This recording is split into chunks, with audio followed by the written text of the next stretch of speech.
வணக்கம். தமிழ் ஃபுட் கார்னரில் இன்றைக்கி தக்காளி கெட்டி குழம்பு பண்ண போகிறோம். இந்த குழம்பு நல்ல டேஸ்ட்டாக வாசனையாக இருக்கும். சாதத்தில் விட்டு சாப்பிட்றதுக்கு ரொம்ப சூப்பராக இருக்கும். இட்லி தோசைக்கு சட்னிக்கு பதில் இந்த தக்காளி கெட்டி குழம்பு வச்சு சாப்பிட்டோம்னா ரொம்ப நல்லாயிருக்கும். சப்பாத்திக்கு தொட்டு சாப்பிட்றதுக்கும் ரொம்ப சூப்பராக இருக்கும். இப்போ இந்த டேஸ்டான தக்காளி கெட்டி குழம்பை எப்படி பண்ணுறதுன்னு பார்க்கலாம்.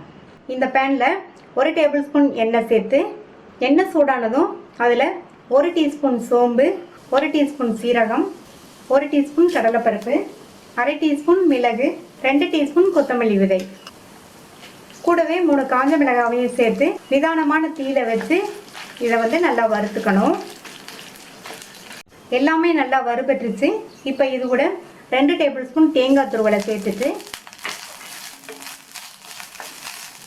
தேங்காய் துருவலோட கலர் மாறிடுச்சு. இப்போ இதை எடுத்து தனியாக வச்சுக்கலாம். இப்போ மறுபடியும் 1/2 டேபிள் ஸ்பூன் எண்ணெய் சேர்த்து, எண்ணெய் சூடாயிடுச்சு.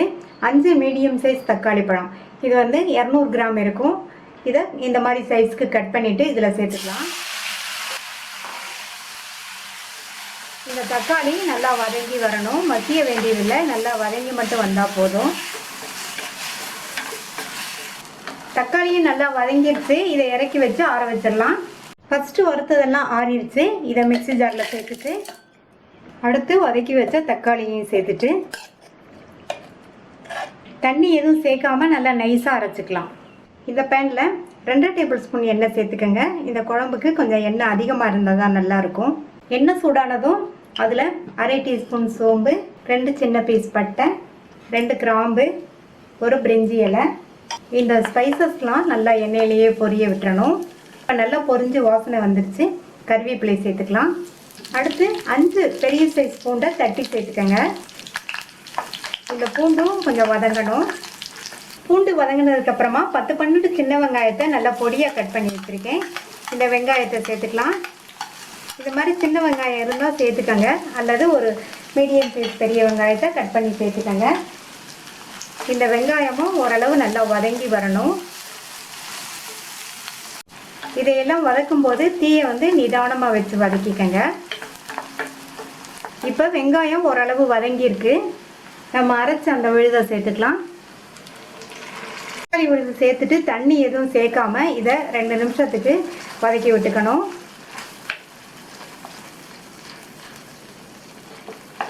ஏற்கனவே நம்ம நல்லா வதக்கிட்டதுனால இதனுடைய பச்சை வாசனையெல்லாம் வேகமாக போயிடும்.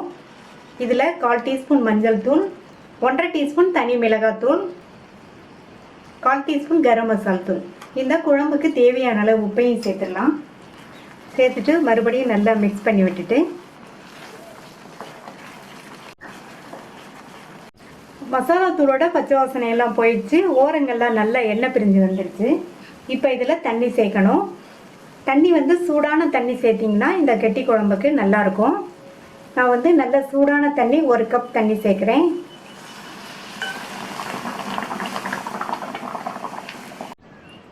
தண்ணி சேர்த்து நல்லா கலந்து விட்டாச்சு.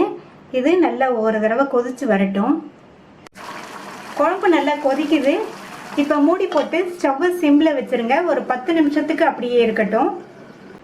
சிம்மில் வச்சு 10 நிமிஷம் ஆச்சு. குழம்பு நல்லா திக்காய் வந்துருச்சு. மேலேயும் நல்லா எண்ணெய் தெளிஞ்சு வந்திருக்கு. நல்லா சூப்பராக வாசனையாக இருக்குது. இதில் பொடியாக கட் பண்ண கொத்தமல்லி இலைகளை தூவிடலாம். ஸ்டவ் ஆஃப் பண்ணிடலாம். நம்மளுடைய டேஸ்டான தக்காளி கெட்டி குழம்பு சூப்பராக ரெடி ஆயிடுச்சு. இந்த டேஸ்டான தக்காளி கெட்டி குழம்பை ட்ரை பண்ணி பார்த்துட்டு உங்கள் கமெண்ட்ஸை சொல்லுங்கள். இது வரைக்கும் தமிழ் ஃபுட் கார்னர் சேனலை சப்ஸ்கிரைப் பண்ணாதவங்க சப்ஸ்கிரைப் பண்ணிவிட்டு பக்கத்தில் உள்ள பெல் பட்டனையும் கிளிக் பண்ணிக்கோங்க. தேங்க்யூ.